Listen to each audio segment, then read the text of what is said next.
Arnold drew his overalls and raveling gray sweater over his naked body.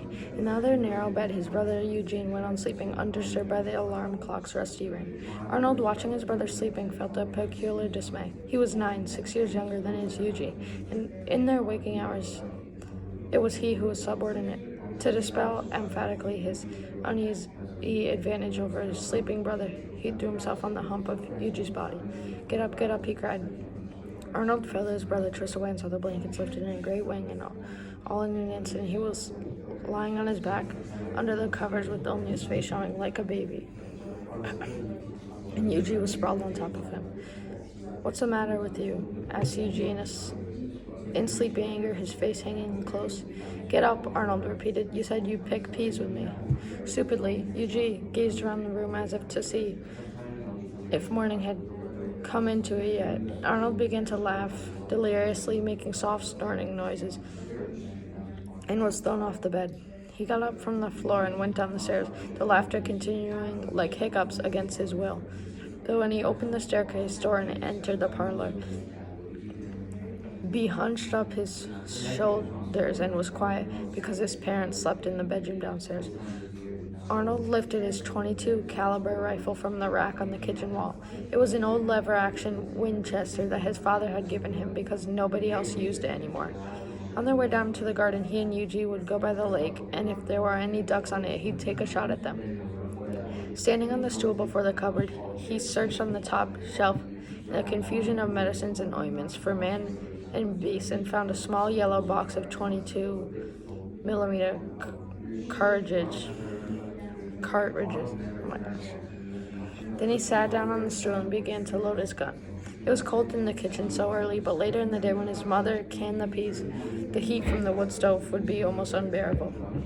Yesterday she had finished preserving the huckleberries that the family had picked along the mountain, and before that she canned all the cherries her father had brought from the warehouse in the Corinth. Sometimes on these summer days Arnold would deliberately come out from the shade where he was playing and make himself as uncomfortable as his mother was in the kitchen by standing in the sun until the sweat ran down his body. Eugene came clumping down the stairs and into the kitchen, his head drooping with sleepiness. From his perch on the stool, Arnold watched Eugene slip on his green knit cap. Eugene didn't really need a cap. He hadn't had a haircut in a long time, and his brown curls grew thick and matted, close around his ears and down his neck, tapering there to a whorl. Eugene passed his left hand through his hair before he set his cap down with his right. The very way he slipped his cap on was an announcement of his status. Almost everything he did was a reminder that he was eldest. First he, then Nora, then Arnold, and called attention to how tall he was, almost as tall as his father, how long his legs were, how small he was in the hips, what a neat dip above his buttocks, and his thick-soled lodger's boots gave him. Arnold never tired of watching Eugene offer silent praise unto himself. He wondered, as he sat enthralled, if when he got to be Eugene's age, he would still be undersized and his hair still straight. Eugene eyed the gum. "Don't you know this ain't duck season?" he asked gruffly, as if he were the sheriff. "No, I don't know," Arnold said with a snigger. Eugene picked up the tin wash tub for the peas, unbolted the door with his free hand, and kicked it open. Then lifting the tub to his head, he went clomping down the back steps. Arnold followed, closing the door behind him. The sky was faintly gray, almost white. The mountains behind the farm made the sun climb a long way to show itself. Several miles to the south, where the range opened up, hung in orange mist. But the valley in which the farm lay, was cold and colorless.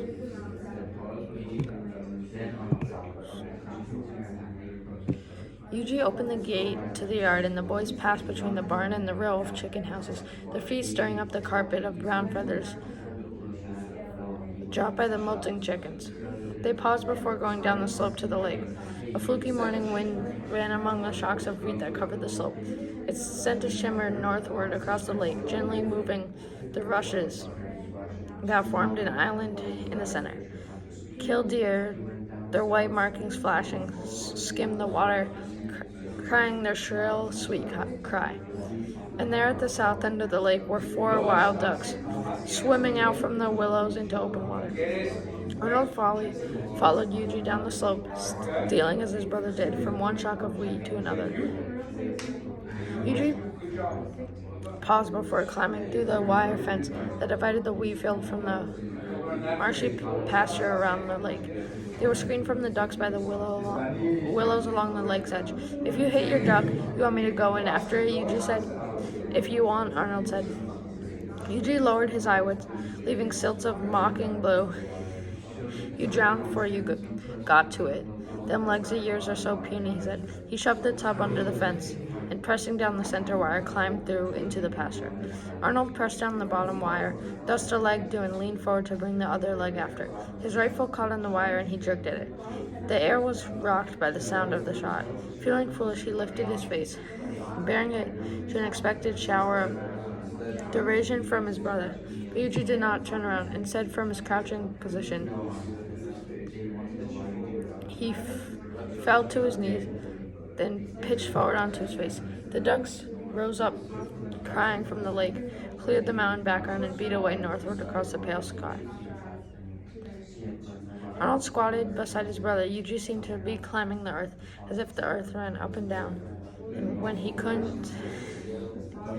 found he couldn't scale it, he lay still. Yuji? Then Arnold saw it. Under the tendril of hair at the nape of the neck, a slow rising of bright blood.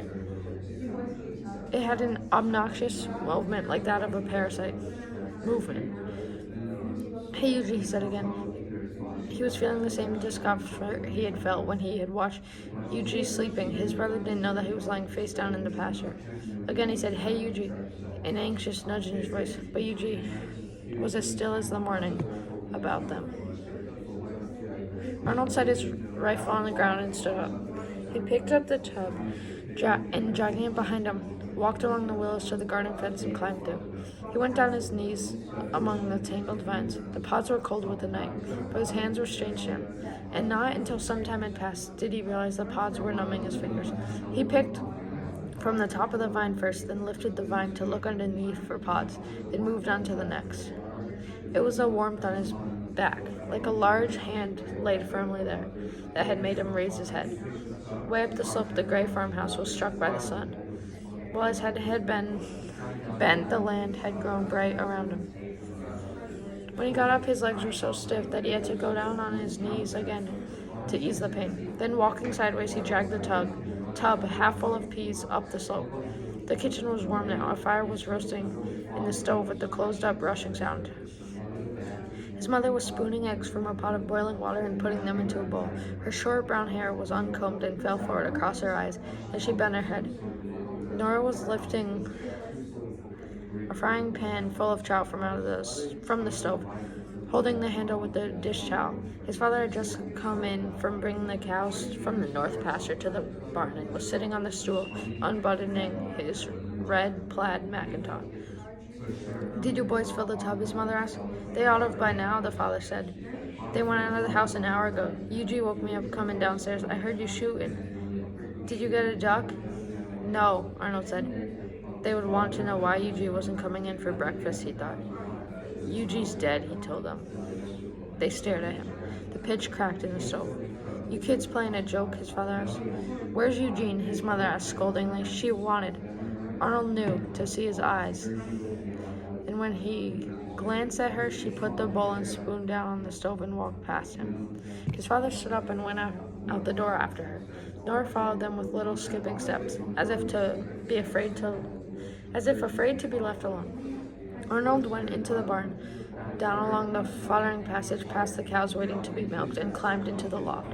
After a few minutes, he heard a terrifying sound coming towards the house. His parents and Nora were returning from the willows, and sounds sharp as knives were rising from his mother's breast and carrying over the sloping fields. In a short while, he heard his father go down the back steps, slam the car door, and drive away. Arnold lay still as a fugitive, listening to the cows eating close by. If his parents never called him, he thought, he would stay up in the loft forever, out of the way. In the night, he would sneak down for a drink of water from the faucet over the trough for whatever food they left him by the barn. The rattle of his father's cars as it turned down the lane recalled him to the present. He heard voices of his Uncle Andy and Aunt Alice as they and his father went past the barn to the lake. He could feel the morning growing heavier with sun. Someone, probably Nora, had let the chickens out of the coops and were cackling in the yard.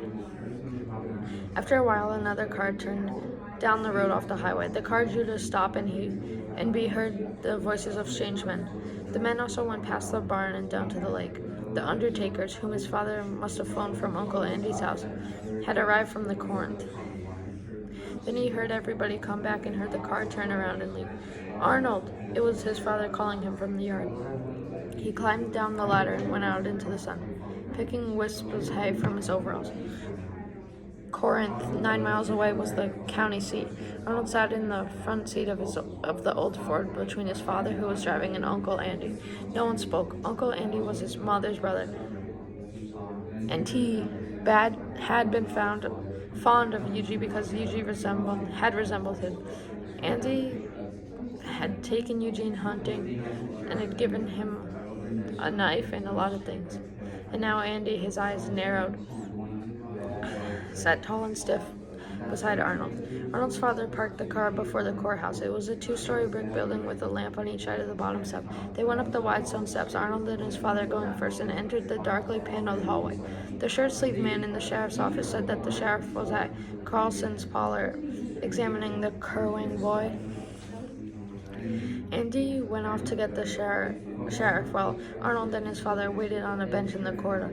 Arnold felt his father watching him, and lifted his eyes with painful casualness to the announcement on the opposite wall of the Corinth County Annual Rodeo, and then to the clock with its loudly clucking pendulum. After he had come down from the loft, his father and Uncle Andy had stood in the yard with him, and he asked to tell them everything. And he had explained to them how the gun had caught on the wire. But when they asked him why he hadn't run back to the house to tell his parents, he had no answer. All he could say was that he had gone down in the garden to pick the peas. His father stared at him in a pale, puzzled way. It was then that he felt his father and the others set the cold, turbulent silence against him. Arnold shifted on the bench, his only feeling a small one of compunction imposed by his father's eyes. At 9:15, Andy and the sheriff came in. They all went into the sheriff's private office, and Arnold was sent forward to sit in the chair by the sheriff's desk. His father and Andy sat down at the bench against the wall.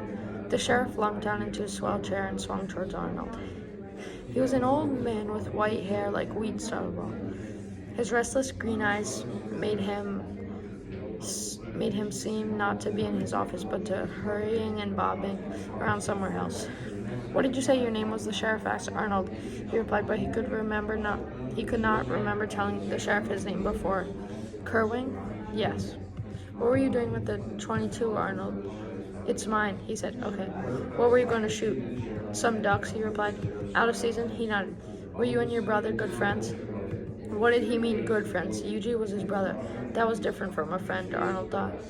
A best friend was your own age, but Eugene was almost a man. Eugene had a way of looking at him, slyly and mockingly and yet confidentially, that had summed up how they both felt about being brothers. Arnold had wanted to be with Eugene more than with anybody else, but couldn't say they had been good friends. Did they ever quarrel, the sheriff asked his father. "Not that I know," his father replied. "It seemed to me that Arnold cared a lot for Eugene." "Did you?" the sheriff asked Arnold. It seemed so to his father. Then it was so, Arnold nodded. "Were you mad at him this morning?" "No." "How did you happen to shoot him?" "He was crawling through the fence." "Yes." "And the gun caught on the wire." "Seems the hammer must have caught," his father put in. "All right, that's what happened," said the sheriff. What I want you to tell me is this. Why didn't you go back to the house and tell your father right away? Why did you go and pick peas for an hour?" Arnold gazed over his shoulder at his father, expecting his father to have an answer for this also. But his father's eyes, larger and even lighter blue than usual, were fixed upon him curiously. Arnold picked at a callus in his right palm. It seemed odd now that he had not run back to the house and awakened his father, but he could not remember why he had not. They were all waiting for him to answer. "I come down to pick peas," he said. "Didn't you think," asked the sheriff, stepping carefully from word to word, "that it was more important for you to go tell your parents what had happened?" "The sun was going to come up," Arnold said.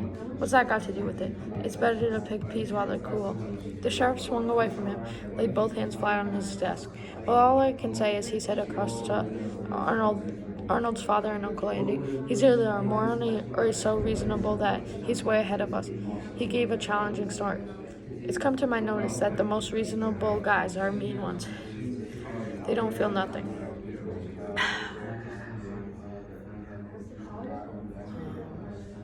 For a moment the three men sat still. Then the sheriff lifted his hand like a man taking an oath. "Take him home," he said. Andy uncrossed his legs. "You don't want him?" "Not now," replied the sheriff. "Maybe in a few years." Arnold's father stood up.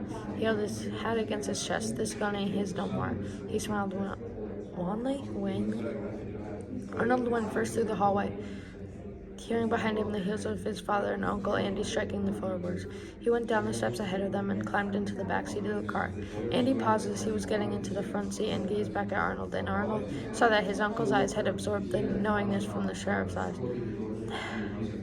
Andy and his father and the sheriff had discovered what made him go down into the garden. It was because he was cruel, the sheriff had said, and didn't care about his brother. Was that the reason? Arnold lowered his eyelids meekly against his uncle's stare. The rest of the day, he did tasks around the farm, keeping apart from the family. At evening, when he saw his father stomp tiredly into the house, Arnold did not put down his hammer and leave the chicken coop he was repairing. He was afraid that they did not want him to eat supper with them, but in a few minutes, another fear that they would go to the trouble of calling him, and that he would be made conspicuous by his tardiness, made him follow his father into the house. As he went through the kitchen, he saw the jars of peas standing in rows on the workbench, a reproach to him. No one spoke at supper, and his mother, who sat next to him, leaned her head in her hand all through the meal, curving her fingers over her eyes so as not to see him. They were finished their small, silent supper when the visitors began to arrive, knocking hard on the back door. The men were coming from their farms, and now that it was growing dark, they could not work anymore. Old Man Matthew's gray and stocky came first, with his two sons, Orion the elder and Clint, who was Eugene's age. As the callers entered the parlor where the family ate, Arnold sat down in a rocking chair. Even as he been undecided before supper whether to remain outside or take his place at the table, he now thought that he should go upstairs, and yet he stayed to avoid being conspicuous by his absence. If he stayed, he thought, as he always stayed and listened when visitors came, they would see that he was only Arnold and not the person the sheriff thought he was. He sat with his arms crossed and his hands tucked into his armpits and did not lift his eyes. The Matthews men hardly settled down around the table after Arnold's mother and Nora had cleared away the dishes. When another car rattled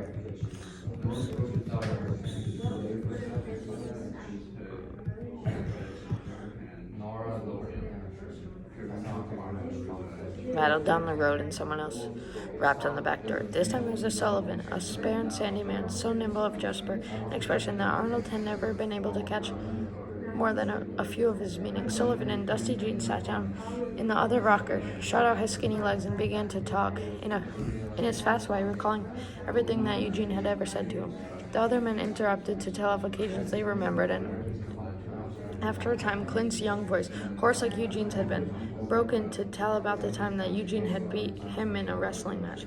Out in the kitchen, the voices of Orion's wife and Miss Sullivan mingled with Nora's voice. But no, Arnold noticed his mother's. Then dry little Mr. Cram came, leaving large Mrs. Cram in the kitchen, and there was no chair left for Mr. Cram to sit. No one asked Arnold to get up, and he was unable to rise. He knew that the story had got around to them during the day about how he had gone and picked peas after he had shot his brother, and he knew that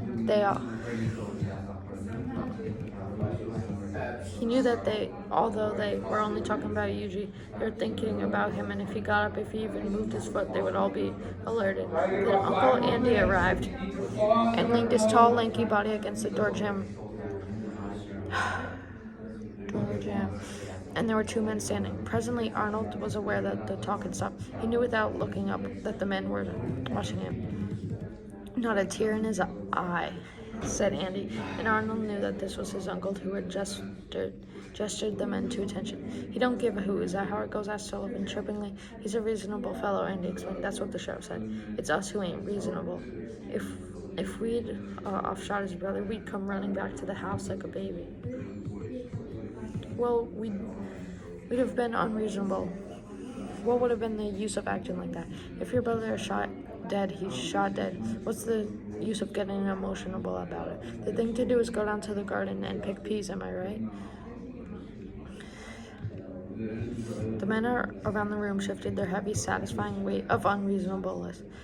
Matthews and Orrin said, "If I'd done what he done, Pa, I would have hung my pelt by the side of that big coyote in the barn."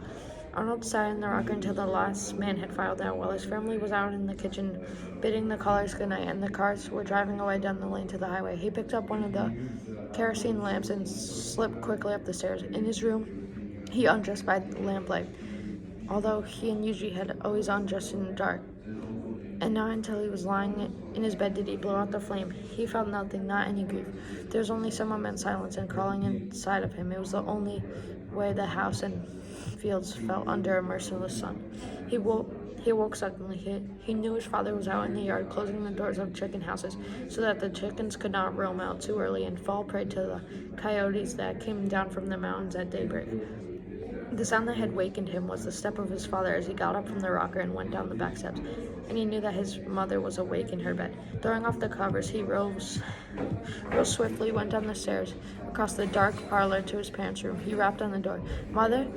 From the closed room, her voice rose to him, a seeking and retreating voice. "Yes, Mother?" he asked insistently. He had expected her to realize that he wanted to go down on his knees by her bed and tell her that Eugene was dead. She did not know yet, nobody knew it. And yet she was sitting up in bed, waiting to be told, waiting for him to confirm her dread. He had expected her to tell him to come in, allow him to dig his head into his blankets and tell her about the terror he had felt when he knelt beside Eugene. He'd come to clasp her in his arms and to set her to pummel her wrist with her head back on the knob. "Go back to bed, Arnold," she called sharply, but he wouldn't. "Go back. It's night when you get afraid."